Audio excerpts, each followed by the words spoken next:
আজকে আমরা বানাবো ব্রেড মালাই টোস্ট।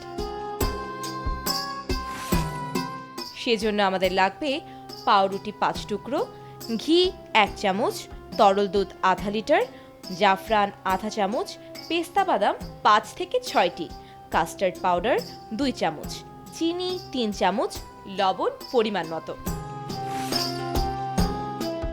ব্রেড মালাই টোস্ট বানাতে প্রথমেই কয়েক টুকরো পাউরুটি 4 কোনা করে ছোট করে কেটে নিন।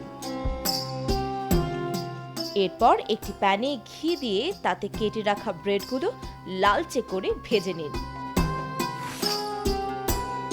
এবার একটি পাত্রে দুধ ঘন করে জাল দিয়ে এতে চিনি, জাফরান ও কাস্টার্ড পাউডার আরও জাল দিয়ে ঘন করে নিন।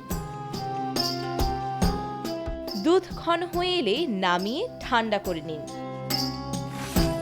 এরপর একটি বাটিতে ভেজে রাখা ব্রেডগুলো দিয়ে তার উপরে এতক্ষণ জাল দেওয়া দুধ দিয়ে তার উপর জাফরান দিয়ে পরিবেশন করলেই তৈরি হয়ে যাবে মজাদার ব্রেড মালাই টোস্ট।